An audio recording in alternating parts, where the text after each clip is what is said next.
ఎక్కువ మంది భార్యల్ని కలిగి ఉండడం ఆ గ్రూప్ ప్రత్యేకత. ఆచారాల పేరుతో బహుభార్యల్ని కలిగి ఉండి మత గురువులు తీవ్రమైన లైంగిక నేరాలకు పాల్పడుతుంటారు. అలాంటి ఓ గురువుకు అమెరికాలోని ఓ డిస్ట్రిక్ట్ కోర్టు 50 ఏళ్ళు జైలు శిక్ష విధించింది.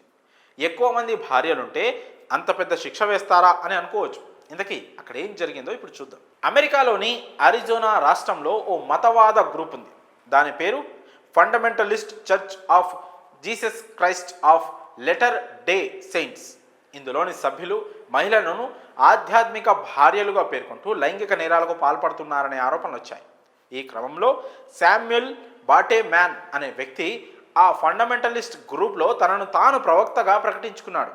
తన అనుచరులతో పలువురు మహిళలను రప్పించుకొని వారిని తన భార్యలుగా ప్రకటించాడు.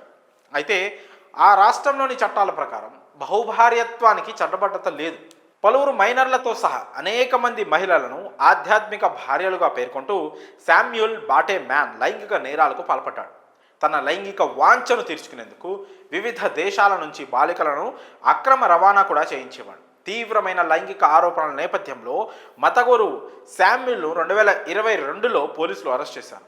విచారణ జరుగుతున్నప్పుడు నిందితుడి ఇంట్లో 11 నుంచి 14 ఏళ్ల వయసున్న అనేక మంది బాలికలను పోలీసులు కనుగొన్నారు. కేసు విచారణలో భాగంగా లైంగిక ఆనందం కోసం బాలికలను మహిళలను అక్రమంగా రవాణా చేసినట్టు నిందితుడు ఒప్పుకున్నాడు. వారిలో కొందరిని కిడ్నాప్ చేసి అక్రమంగా నిర్బంధించినట్టు కూడా తేలింది. దీంతో న్యాయస్థానం ఆ కామాంధుడికి 50 ఏళ్లు జైలు శిక్ష విధిస్తూ తీర్పిచ్చింది.